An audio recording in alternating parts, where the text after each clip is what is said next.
हर हर महादेव। जय शिव शंकर भगवान। सभी को दीपावली की राम राम। और मैं ये वीडियो डाल रहा हूँ, आप तक पहुँचाने की कोशिश कर रहा हूँ। आप वो देखते नहीं हैं, कृपया करके देखें और इस चीज़ को समझें और पढ़ें ताकि आपके दुख का निवारण हो सके। हर हर महादेव। जय शिव शंकर भगवान। देखो, मैंने कल दूसरे पन्ने का अध्याय चढ़ाया था, अब मैं तीसरे पन्ने का अध्याय चढ़ा रहा हूँ।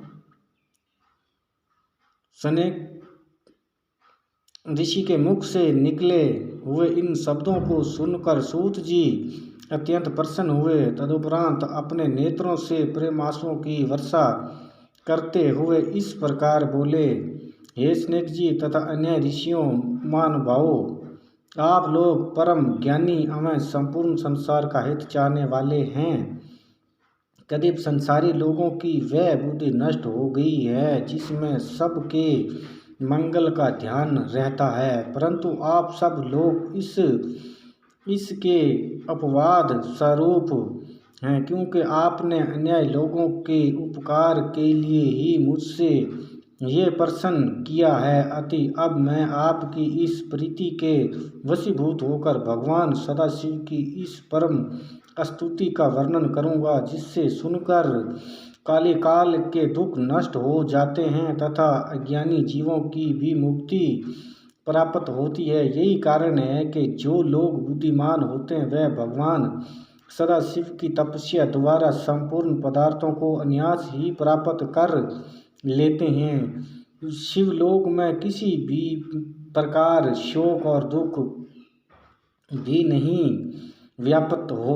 जो लोग शिवजी का नमन करते हैं वह बहुत संतान प्राप्त करते हैं। अति हे ऋषियों, उचित यही है कि इस संसार को दुख रूप समझकर शिवजी के चरणों में ही प्रीति लगाई जाए। हे सनेक, शिवजी की स्तुति करने में वेद भी असमर्थ हैं, अतः शिवजी का क्षण भर के लिए भी ध्यान करना नहीं भूलना चाहिए। सूत जी के मुख से ये वचन सुनकर सनेक ऋषि अपने दोनों हाथ जोड़कर उनके सम्मुख बैठ गए। तदुपरांत सब ऋषियों ने परस्पर विचार विनिमय करके सूत जी से ये कहा कि हे सूत जी, शिवजी तो निर्गुण कहलाते हैं, उन्हें सुरगुण रूप किस प्रकार धारण किया, उन्होंने संसार को किस प्रकार उत्पन्न किया, स्वयं किस प्रकार स्थित रहते हैं, वे किस कार्य से प्रसन्न होते हैं और प्रसन्न होकर क्या वरदान देते हैं। हे सूजी, ये सब वरतंत्र तथा इसके अतिरिक्त भी भगवान सदाशिव के संबंध में और जो कुछ भी जानने योग्य हैं आप उसे हमें बताइए, क्योंकि आप श्री वेद व्यास जी की कृपा से भूत भविष्य एवं वर्तमान इन तीनों कलाओं की गति को जानने में समर्थ हैं। तभी तो व्यास जी ने कृपा करके आपने श्री मुख से आपको इस तो दोस्तों, मैंने ये तीसरा अध्याय पढ़ा है, पहले खंड का पढ़ रहा हूँ, धीरे धीरे करके आप तक पहुँचाऊँगा। और भगवान भोलेनाथ के आगे मेरी विनती है कि आप सबके कष्ट दूर हों और आपका अन्न धन से भंडार भरा रहे।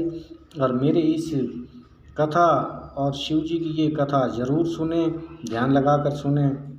हर हर महादेव। जय शिव शंकर भगवान।